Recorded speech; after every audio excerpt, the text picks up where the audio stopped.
It's also important to note that there are certain sections of our reports that we would never use abbreviations, such as in the admission or the discharge diagnoses areas of reports, pre- and post-operative diagnoses areas of reports, or the names of surgical procedures. We would not use abbreviations there. If they're dictated as abbreviations, we would want to look them up, make sure we have the correct information, and spell them out.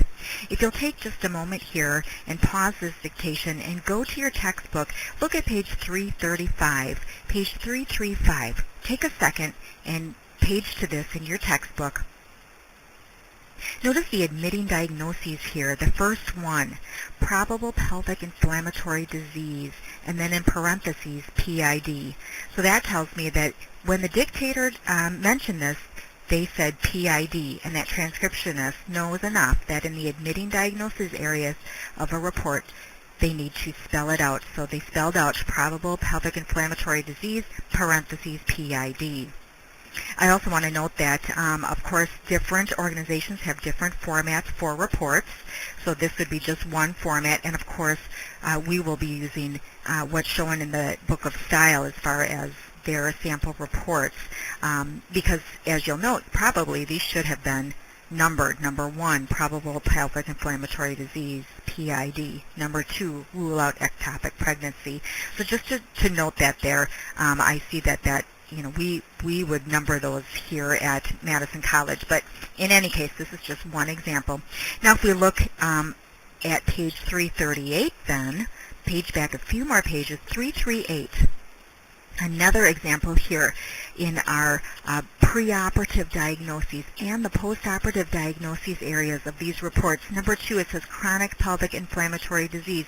Again, it could have been dictated PID.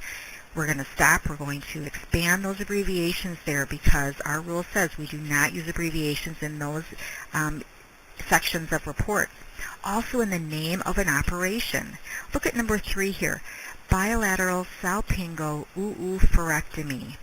I've done enough operative reports in my lifetime to know that more than likely this dictator said BSO. And so you would have to stop there, spell it out, bilateral salpingo-oophorectomy.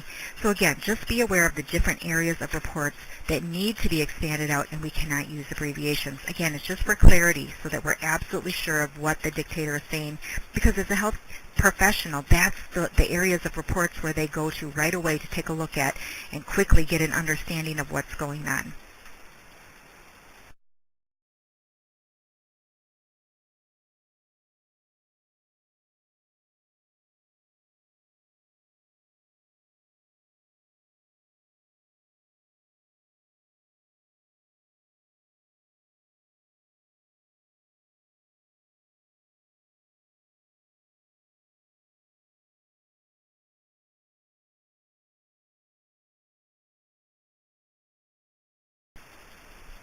At the beginning of our presentation, we briefly talked about brief forms or medical slang, and there are several of these types of forms that are dictated or medical slang.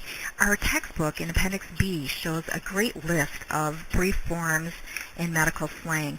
Some of the brief forms are okay to go ahead and transcribe the way that they're dictated, and some are site approved. So some organizations may allow them and some may not, such as lab for laboratory. Some of those are okay to go ahead and leave.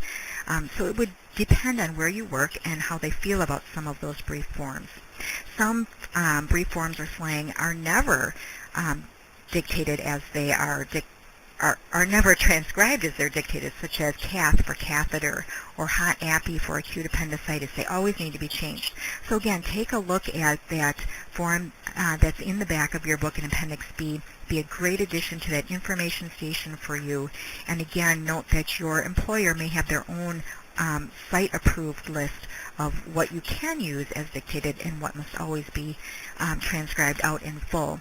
In addition, our Book of Style, pages 25 to 27, has some more information about brief forms and medical slang.